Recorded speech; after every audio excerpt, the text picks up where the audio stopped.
Stepdad got acknowledged online on Father's Day, but biological father did not, and he's pissed. Yeah, he is. And this all comes from a conversation I had with a friend of mine a couple nights ago on Father's Day. She came over because Father's Day is a little touchy for her, and I have a plethora of white wine at my apartment. So I said, why don't you come over? Why don't you hang? And I know you don't have therapy until next week, so you can use me as your free therapist.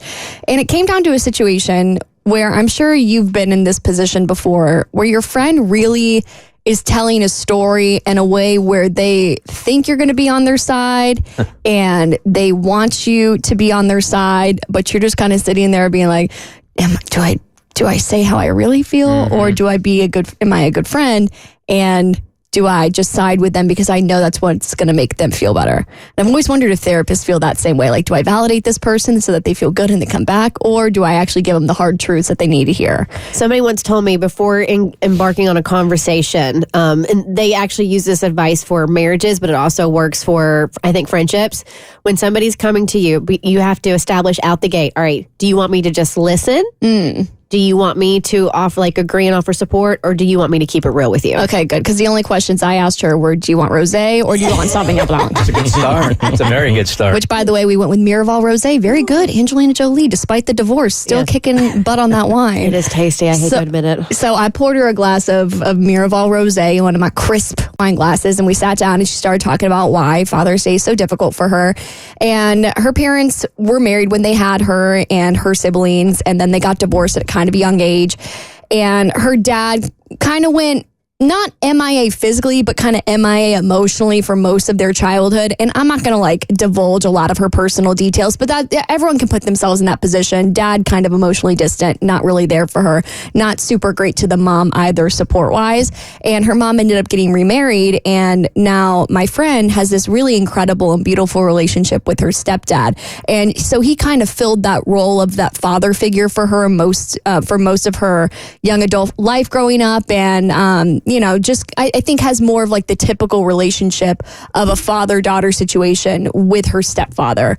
Now, as she has gotten older, she has talked about how her biological father, and I'm saying biological father just to make the difference, has stepped it up more as he's realized that a lot of his trauma and a lot of his past experiences kind of fed into her childhood growing up, and that's why he wasn't such a great father. And so he realized that. He apologized for that. He even suggested that they go to therapy to work through that. I mean, he's taken actionable steps to repair the relationship. It's something that I think a lot of people wish that their parents would do if they didn't have a great relationship growing up. And to me, I'm like, when she was telling me all this, I'm like, that speaks volumes about the fact that your father realized that he made a massive mistake not being there for you emotionally, growing up. And I think that's really big of him. And she's like, yeah, I know, but I can't get those years back for my biological father to have made that impact on my life. That hurt is always going to be there. And I feel like I've made choices in my life based off that hurt that I can't change now. And I still hold a lot of resentment for him for it. So all of this to say is, we had a whole conversation about her experience with that and how she's working through that in therapy. But she said, my dad reached out to me because he's really peeved because I wrote a Father's Day post for my stepdad on social media and I didn't say anything for my biological father. And he feels really frustrated because for the past couple of years, he says that he feels like he's gone out of his way to try and repair this relationship. And he feels that by her not acknowledging it in the same way that she acknowledged her stepfather on social media, that he feels like a lot of that work's been in vain. And she's like, well, he's been here longer for me, as a father figure than I feel like you have. So that's why I decided to post about him and not you. I don't feel like we're quite there yet. I don't feel like you're quite at the same level as me and my stepfather are emotionally. So I'm sure that's very, very difficult for him to hear and see, but he earned it. Yeah. He earned it. Her journey is different than his journey, and it's fantastic that he's gotten the work and they're getting closer now. But the foundation of that relationship, which is what I try to tell parents also, man, it's not a convenient thing. If you decide to bail at any point or another, that's going to have lasting effects. So you just can't come and go when you need to. And now that he's got his crap together, she's already established this really close bond with her stepdad. But because he wasn't there, he earned this. So there's two things here that I think are important to point out. And we have talked about this one recently. Like, how you treat your parent as an adult is a direct reflection of how they treated you as a child, right? Not for all cases, for a majority of cases. And so, I applaud him for seeing the error in his ways. I applaud him for wanting to make a change and to form a new relationship and a better relationship with his daughter. I think that's great.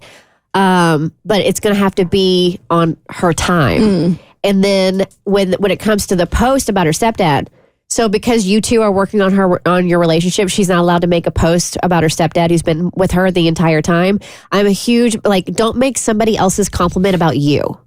Like he deserved that. He earned that. So and it's weird because two things can exist at the same time. Yeah, I understand why he's hurt and he feels like he's putting in a lot of effort, but you also have to look at the damage you did and what you have to overcome in order to get to a place where she feels comfortable making a post like that about you.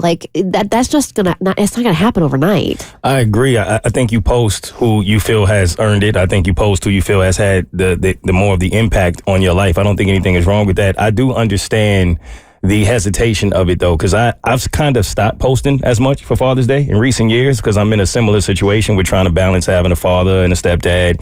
And my stepdad was there for me throughout the majority of my life more, but my father has, in recent years, for a few years now, really made an impact in my life and in trying to make up for things. And it is awkward. Sometimes I want to celebrate my stepdad because he's earned that. But then I know my father's watching it and it makes him feel away. And I probably, it's not my fault, but I didn't earn that per se. But I get the awkwardness in it. And it's kind of just made me I'll just celebrate both of them behind the scenes. I don't want to go through this. But I don't think you should feel bad about posting your stepdad if that's what your stepdad has earned that right. Yeah, I didn't really have the right answers. I think there was a part of me that kind of wanted to advocate for her dad because I've seen the steps that he's making. And I'm I really want you to water that and nourish that, because posting on social media, I guess in my opinion, is kind of the equivalent of a Hallmark card nowadays. But I think she's totally within her rights to handle it the way she best sees fit, because at the end of the day, they're her relationships, not mine. The Bert Show.